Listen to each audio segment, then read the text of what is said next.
Hello everyone. इस part की शुरुआत के साथ हमें दिखाया जाता है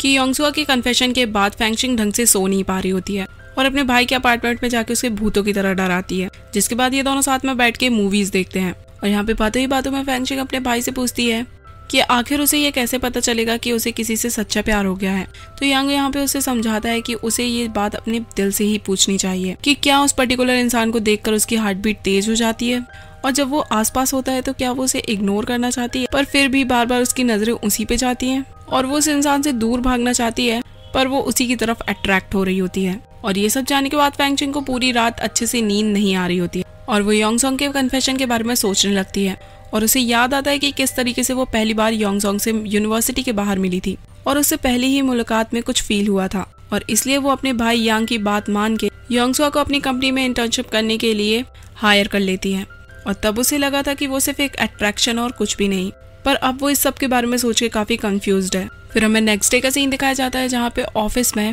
फैंगशिंग के लिए एज एन अपॉलॉजी मिस्टर लू मिंग फ्लावर्स भेजते हैं, और वहीं दूसरी ओर हमें मिस्टर लू मिंग को दिखाया जाता है जो कि अपने मोबाइल में फैंगशिंग का नंबर लव नाम से सेव करते हैं, क्योंकि अब उन्हें फैंगशिंग पसंद आने लगी थी। और वो अपनी सेक्रेटरी को वहाँ पे बुलाते हैं और उसे ऑर्डर देते हैं कि वो उनकी ब्लाइंड डेट कैंसिल कर दे, और क्योंकि उनकी सेक्रेटरी उनकी दूर की कजन भी लगती है तो वो उन्हें फोर्स करती है कि उन्हें इस ब्लाइंड डेट पे जाना चाहिए। पर मिस्टर लू मिंग उससे बताते हैं कि उन्हें एक लड़की मिल गई है जिसे वो पसंद करते हैं। ये सुनने के बाद सेक्रेटरी काफी ज्यादा शॉक्ड होती है और साथ ही उन्हें मिस ही का नंबर देती है जिनके साथ वो डेट पे जाने वाले थे, और उन्हें ये मैटर खुद ही हैंडल करने के लिए कहती है। जिसके बाद मिस्टर लू मिंग उस नंबर पे कॉल करते हैं ये सोच के कि वो उसे डेट पे आने के लिए मना कर देंगे, पर जैसे ही वो नंबर डायल करते हैं तो वो शॉक्ड रह जाते हैं क्योंकि उनके मोबाइल में वो नंबर लव नाम से सेव होता है, और ये नंबर किसी और का नहीं बल्कि फैंगशिंग का ही होता है, और यानी कि उनकी ब्लाइंड डेट फैंगशिंग ही होती है, और ये जान के वो बहुत खुश होते हैं। वहीं दूसरी ओर हमें मिनमिन को दिखाया जाता है जहाँ पे प्रोफेसर यांग उसे क्लास में थोड़ा सा टीज करते हैं, पर इस बात से गुस्सा होकर वो बदला लेने के लिए उनके कैबिन में पहुंच जाती है और उनकी चेयर पे ग्लू लगा देती है। पर तभी एन मौके पे प्रोफेसर यांग कैबिन में आ जाते हैं और उनके साथ उनकी एक्स गर्लफ्रेंड प्लस इस कॉलेज की प्रोफेसर सॉन्ग भी होती है जो कि फैंगशिंग की बेस्ट फ्रेंड होती है, और उन्हें देखकर मिनमिन दरवाजे के पीछे छुप जाती है। और यहाँ पे प्रोफेसर यांग प्रोफेसर सॉन्ग से कुछ मदद मांग रहे होते, पर प्रोफेसर सॉन्ग यहाँ पे उसकी मदद करने तैयार नहीं होती, जिसपे यांग उनसे कहता है कि तुम मेरी फर्स्ट लव हो तो प्लीज तुम्हें मेरी मदद करनी चाहिए। और उनके काफी गिड़गिड़ाने के बाद प्रोफेसर सॉन्ग उनकी मदद करने तैयार हो जाते, पर यहाँ पे मिनमिन उनकी सारी बातें सुन लेती, और प्रोफेसर सॉन्ग के जाने के बाद यांग उसे रूम में देख के शॉक्ड हो जाता है और उसे प्यार से बोलता है कि अच्छा तो तुमने सब कुछ सुन लिया, और यहाँ पे वो अपने साथ उसे ले जाता है और उसी ग्लू वाली चेयर पे जाके बैठ जाता है। ये देख के मिनमिन काफी शॉक्ड हो जाती है और वहाँ से भागती है, और यांग यहाँ पे काफी ज्यादा फ्रस्ट्रेट होता है। आगे हमें दिखाया जाता है कि फैंगशिंग योंगसुआ के साथ शॉपिंग करने जाती है, जहाँ पे वो कोइंसिडेंटली योंगसुआ को देखती है जो कि मिनमिन और उसके फ्रेंड के साथ बैठा होता है। तो इन लोगों को साथ में देख के उन्हें मिसअंडरस्टैंडिंग हो जाती है कि वो योंगसुआ की गर्लफ्रेंड है, और योंगसुआ उसे आवाज लगाने ही वाली होती है कि फैंगशिंग उसे डिस्टर्ब करने से मना कर देती और उसे दूसरी तरफ चलने के लिए कहती है, जबकि योंगसुआ फैंगशिंग को वहाँ पे देख लेता है और समझ जाता है कि वो सिर्फ उसे इग्नोर कर रही है। आगे हमें दिखाया जाता है कि फैंगशिंग हैवी रेन की वजह से टैक्सी आने का वेट कर रही होती और योंगसुआ के किए हुए मैसेज रीड कर रही होती है कि तभी वो अचानक से गिरने ही वाली होती है कि योंगसुआ उसे वहाँ पे आके संभाल लेता है, और यहाँ पे योंगसुआ उससे मुस्कुराकर कहता है कि तुम मेरे मैसेज कितनी भी बार पढ़ लो पर जब तक तुम कुछ रिप्लाई नहीं करोगी तो मुझे कैसे पता चलेगा कि तुम मेरे बारे में क्या सोच रही हो। और साथ ही यहाँ पे वो खुद को क्लियर करता है कि वो लड़कियां सिर्फ उसकी फ्रेंड्स थी, जिसपे फैंगशिंग कहती है कि हाँ मैंने कुछ भी मिसअंडरस्टैंड नहीं किया है। तो योंगसुआ यहाँ पे कहता है कि मैं बिल्कुल भी नहीं चाहता कि तुम मुझे गलत समझो और दूसरी लड़कियों के साथ देखकर मुझे एक प्ले बॉय समझो, क्योंकि अगर तुमने ऐसा समझा तो मैं इस जन्म में तो तुम्हें कभी भी डेट नहीं कर पाऊंगा। जिसपे फैंगशिंग यहाँ पे थोड़ा सीरियस होकर बोलती है कि मुझे लगता है कि तुम्हें सिर्फ गलतफहमी हुई है कि तुम मुझे पसंद करते हो, और क्योंकि तुम्हें मेरी स्टोरी के बारे में सब कुछ पता है तो तुम्हें सिर्फ मुझ पे दया आ रही है और कुछ भी नहीं। जिसपे योंगसुआ उससे कहता है कि ऐसा कुछ भी नहीं है, मैं तुम्हें लेकर काफी सीरियस हूँ और मैं अपनी फीलिंग्स को लेकर भी श्योर हूँ। अब यहाँ पे एक्चुअली में फैंगशिंग को डर लग रहा होता है कि वो इस जजमेंटल सोसाइटी में उसके साथ कैसे रह पाएगी, और वो थोड़ा तेज आवाज में बोलती है कि आखिर तुम मुझ पे इतना प्रेशर क्यों डाल रहे हो, और क्योंकि तुम हैंडसम हो इसका मतलब ये नहीं कि मैं तुम्हें हाँ कह दूंगी, और उसे कहती है कि तुम हैंडसम हो तो इसका मतलब ये नहीं कि तुम जो मन में आए वो करोगे, और उसे गुस्सा करते हुए कहती है कि हाँ तुम हैंडसम हो इसलिए मैं तुम्हारी थोड़ी केयर करती हूँ, तो क्या किसी की केयर करना इलीगल है। और बातों ही बातों में कन्फेस कर लेती है कि अगर मैं तुम्हें पसंद भी करती हूँ तो भी हम साथ में नहीं हो सकते हैं, क्योंकि आफ्टर ऑल तुम मेरे भाई के स्टूडेंट ही रहोगे। और ये सुनने के बाद योंगसुआ इमोशनल होकर अपना चेहरा छुपा लेता है, जिसपे फैंगशिंग को लगता है कि उसने कुछ ज्यादा ही बोल दिया और योंगसुआ रो रहा है। पर तभी वो अचानक से उठता है और उसे किस कर लेता है और फैंगशिंग यहाँ पे उसके इस बिहेवियर से स्पीचलेस रह जाती है। फिर हमें नेक्स्ट डे का सीन दिखाया जाता है, जहाँ पे ऑफिस में पहुंचने के बाद फैंगशिंग को पता चलता है कि योंगसुआ सिक लीव्स पे है और आज उसका बर्थडे भी है। और क्योंकि वो यहाँ अकेला रहता है तो फैंगशिंग को उसकी चिंता होती है, जिसके बाद वो उसे कॉल और मैसेज करती है पर कोई रिप्लाई नहीं मिलता है। तो फैंगशिंग को उसकी फिक्र होती है और वो ऑफिस से सीधा भीगती हुई उसके घर पहुंच जाती है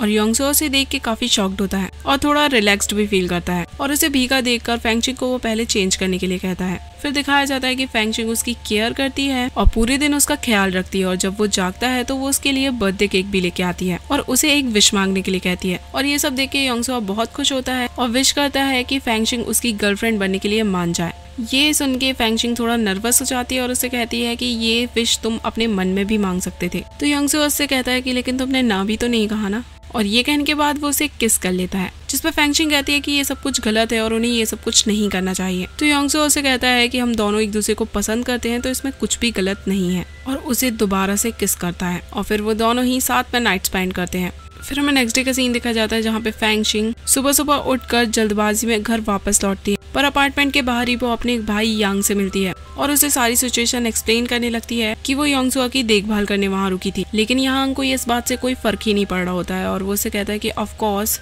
योंगसुआ एक स्टूडेंट है और तुम दोनों के बीच में कुछ भी नहीं होने वाला। और साथ ही फैंगशिंग को सुनाता है कि अगर तुम उसे पसंद भी करती हो तो भी वो तुम्हें रिटर्न में पसंद नहीं करेगा, क्योंकि तुम्हें पता भी नहीं कि वो कॉलेज में कितना फेमस है। और अंदर उसकी मॉम भी उसे बातें सुनाती है कि योंगसुआ अभी सिर्फ एक बच्चा है, तो तुम उसके यहाँ रुक भी गई तो कोई बड़ी बात नहीं है। और फैंगशिंग के डैड भी कहते हैं कि मुझे पता है कि तुम्हारा दिमाग इतना खराब नहीं है कि तुम उस बच्चे को पसंद करोगी। ये सब सुनने के बाद फैंगशिंग फ्रस्ट्रेट होकर अपने रूम में चली जाती है और सोचती है कि शायद ही मैंने ये सब कुछ कभी बता पाऊँ। फिर नेक्स्ट सीन में दिखाया जाता है कि फैंगशिंग अपने भाई को ऑफिस ड्रॉप करने के लिए कहती है और पूरे रास्ते में कुछ लोगों से चैट कर रही होती है कि आखिर उसे एक कलीग के साथ नाइट स्पेंड करने के बाद कैसे रिएक्ट करना चाहिए, जिसपे उसके फ्रेंड्स उसे नॉर्मली रिएक्ट करने के लिए कहते हैं। पर जब फैंगशिंग ऑफिस पहुंचती है तो उसे समझ में नहीं आ रहा होता है कि आखिर वो उससे मिलने के बाद नॉर्मल कैसे रिएक्ट करेगी। और तभी योंगसुआ को सामने देखकर वो अपनी जगह पे फ्रीज हो जाती है और योंगसुआ उसे नॉर्मली गुड मॉर्निंग विश करके वहाँ से चला जाता है और उसे इतना नॉर्मली रिएक्ट करता देख वो मुंह छुपाकर स्टोर रूम में चली जाती है। फिर आगे दिखाया जाता है कि फैंगशिंग स्टोर रूम में होती है और खुद को समझाने की कोशिश कर रही होती है कि अब वो अडल्ट्स हैं तो उसके इस बारे में नहीं सोचना चाहिए। पर तभी योंगसुआ वहाँ पे अचानक से आ जाता है और वो घबराकर सामान नीचे गिरा देती है, जिसके बाद योंगसुआ अंदर आके उसकी हेल्प करता है और उसका हाथ पकड़ के उसे पूछता है कि अभी वो काफी कंफ्यूज्ड है और अब भी वो अपनी कन्फेशन के रिप्लाई का वेट कर रहा है। लेकिन फैंगशिंग को इस बारे में सोचने के लिए अभी और टाइम चाहिए होता है, जिसपे योंगसुआ उससे पूछता है कि आखिर तुम्हें कितना टाइम चाहिए और क्या हमारी रिलेशनशिप को लेके दूसरों की ओपिनियन से उसका आंसर चेंज हो सकता है, जिसपे फैंगशिंग बिना डरे हाँ कहती है। और ये सुन के योंगसुआ को गुस्सा आ जाता है और वो उसके करीब जाके उसे संडे तक का टाइम देता है, जिसपे फैंगशिंग उसे कहती है कि तुम कुछ ज्यादा ही जल्दबाजी में हो। तो योंगसुआ उसे कहता है कि ऑफ कोर्स मैंने ऑलरेडी होम रन मार दिया है और यहाँ पे मुझे तुम दोबारा से सब कुछ स्टार्ट करने कह रही हो। और यहाँ पे वो मजाक में ही फैंगशिंग को धमकी देता है कि मैं सिर्फ तुम्हारी हाँ सुनना चाहता हूँ और अगर तुमने मुझे रिजेक्ट करने की कोशिश की तो मैं सभी को बता दूंगा कि तुमने अपनी पोजीशन का फायदा उठा के मुझे सेक्सुअली हरास किया था। ये सब सुन के फैंगशिंग को यकीन नहीं होता है कि वो ये सब भी बोल सकता। तो योंगसुआ उससे कहता है कि तुम्ही ने तो कहा था ना कि मैं बच्चा हूँ और बच्चे तो कुछ भी बोल सकते हैं, और ये कह के वो चला जाता है। पर फिर वापस आके फैंगशिंग को देख के मुस्कुराता है और फिर उसके जाने के बाद फैंगशिंग भी उसके इस बिहेवियर पे शर्माती है। फिर आगे हमें दिखाया जाता है कि फैंगशिंग के घर पे एक रिलेटिव आती है जो कि उसके मॉम डैड के सामने ही उसे सिंगल होने पे काफी बातें सुनाती हैं और उसे जल्द से जल्द किसी अच्छे लड़के के साथ सेटल होने के लिए कहती है। और ये सब बातें सुन के फैंगशिंग थोड़ी दुखी होती है। फिर हमें वीकेंड का सीन दिखाया जाता है जहाँ पे एक और मिस्टर लू मिंग ब्लाइंड डेट पे जाने के लिए काफी एक्साइटेड होते हैं और यहाँ पे फैंगशिंग भी फुल ऑन तैयार होके अपने ब्लाइंड डेट से मिलने के लिए पहुंचती है और अपने डेट के तौर पे मिस्टर लू मिंग को देख के वो काफी ज्यादा शॉक्ड होती है। और मिस्टर लू मिंग यहाँ पे फैंगशिंग से एक नई शुरुआत करने के लिए कहते हैं और साथ ही फैंगशिंग से कहते हैं कि हमारा नसीब ही है जो बार बार हमें मिला रहा है, जिसपे फैंगशिंग यहाँ पे क्लियर कर देती है कि वो यहाँ पे सिर्फ ब्लाइंड डेट से मिलने आई थी क्योंकि उसे उनसे माफी मांगना था, क्योंकि वो ऑलरेडी किसी को पसंद करती है। और इसके ये बात सुन के मिस्टर लूमिंग थोड़े दुखी होते हैं, पर फिर वो फैंगशिंग से पूछते हैं कि जब तुम दोनों एक दूसरे को पसंद करते हो तो प्रॉब्लम क्या है।